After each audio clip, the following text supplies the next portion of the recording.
તો અમે છેલ્લા ઘણા વર્ષોથી અહીંયા આવીએ છીએ, લગભગ દર વર્ષે અમે અહીંયા આવીએ છીએ અને પૂરા મનથી પૂરા ભાવથી જે કંઈ બી મનોકામના હોય એ માતાજીને શીશ નમાઈને માતાજીને પ્રાર્થના કરીએ છીએ અને બધી મનોકામના માતાજી પૂરી કરે છે. જે પૂરા મન અને પૂરા ભાવથી આવે છે માતાજી એમને આમંત્રે છે, એમને પૂરી જે બી એમની મનોકામના પૂર્ણ કરે છે. અને તમે માનતા બી રાખી શકો છો માતાજીના, માતાજી દરેક ભક્તોની માનતા બી પૂર્ણ કરે. સો અમે ગૌડ બ્રાહ્મણ હરિયાણા ગૌડ બ્રાહ્મણ સમાજથી છું અને મારું નાનુરિયા ગોત્ર છે.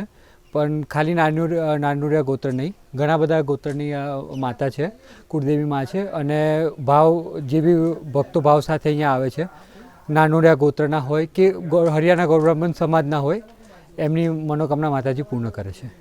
अच्छा महाराज, जो हम यहाँ पर जो मंदिर में जो मूर्ति देख रहे हैं उसमें वो कीली जैसा दिख रहा है, तो क्या माता जी का ये स्वरूप है, कीली स्वरूप, और उनका पीछे क्या राज है?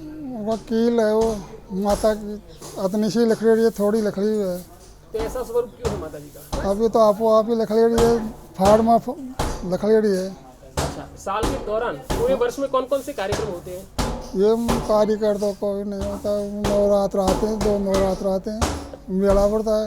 अच्छा, अभी यहाँ पे जो जीर्णोद्धार का काम चल रहा है वो कब तक पूरा होगा? ये पूरा होगा कम 1 साल लगेगा.